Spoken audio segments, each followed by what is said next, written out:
Hello, everyone. Today, we would like to discuss how men and women are not treated equitably in American workplaces in terms of pay, career advancement, and job placement. What do you think these numbers mean? According to the World Bank's 2022 Women, Business, and the Law report, there are around 2.4 billion women who are not afforded equal economic opportunity. How about the number 95?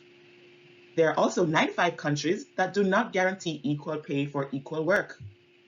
And for $172 trillion, what is this?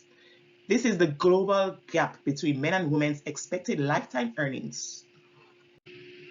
If we focus on just the American gender pay gap, this same disparity continues to emerge. American women earn only 83% of what American men make, as reported by Payscale Economic Research. To gain a more accurate understanding of the gender wage gap, experts have adjusted the gap by factoring in variables such as job role, education, experience, and hours worked.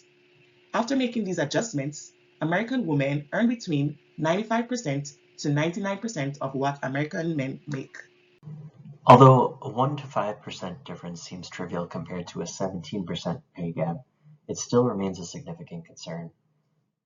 This is because when women with equal qualifications and experience earn less for doing the same job and working the same hours, it suggests that sexism in the workplace still exists. Experimental work suggests that personal biases by organizational decision makers contribute to the gender wage gap. For example, when participants are asked to determine starting salaries for matched candidates that differ by gender, they pay men more. Additionally, these seemingly minor variations in earnings can accumulate over a lifetime, which significantly affects women's financial security. According to Payscale Economic Research, even a 1% pay gap would result in an average loss of $70,000 in lifetime earnings. As mentioned in the previous slide, even a conservative estimate of a 1% pay gap would result in an average loss of $70,000 in lifetime earnings. When considering the much larger unadjusted pay gap at 17%, the average loss in lifetime earnings grows to a whopping $900,000. Although the adjusted gender pay gap provides a more nuanced perspective than the unadjusted gender pay gap, it still has key limitations. One major concern in its approach is its failure to account for women who have been passed up on certain job roles or for women who face barriers to promotions. This is because the approach of the adjusted gender pay gap assumes equal opportunities for all individuals, which does not consider discriminatory hiring practices. For example, consider the glass ceiling phenomena, which refers to women's barriers to top positions. This is one of the elements that's unaccounted for by using the adjusted gender pay gap. While women have made substantial gains in the workplace in recent decades, there is clear evidence that women remain underrepresented at the top levels of American businesses.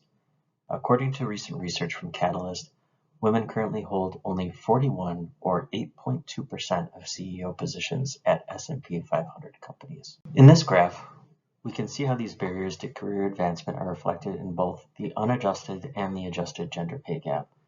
According to Payscale Economic Research, both pay gaps actually increase as women progress further up the corporate ladder. In addition to discriminatory hiring practices, the adjusted gender pay gap does not address occupational segregation, where women tend to be underrepresented in higher-paying fields and leadership positions. In other words, socially ingrained biases influence which careers are deemed suitable for women as opposed to men. This results in women being concentrated in lower-paying sectors, while men dominate roles associated with higher pay.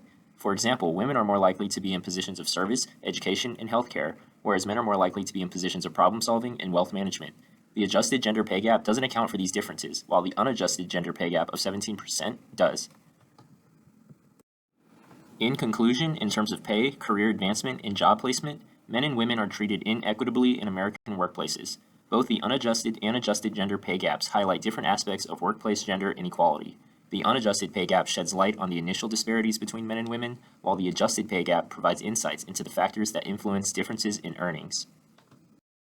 In order to address gender inequality, it is crucial to address not only the adjusted gender pay gap, but also the underlying biases, societal norms, and barriers that limit women's access to opportunities in the workforce. Thank you for listening to our presentation.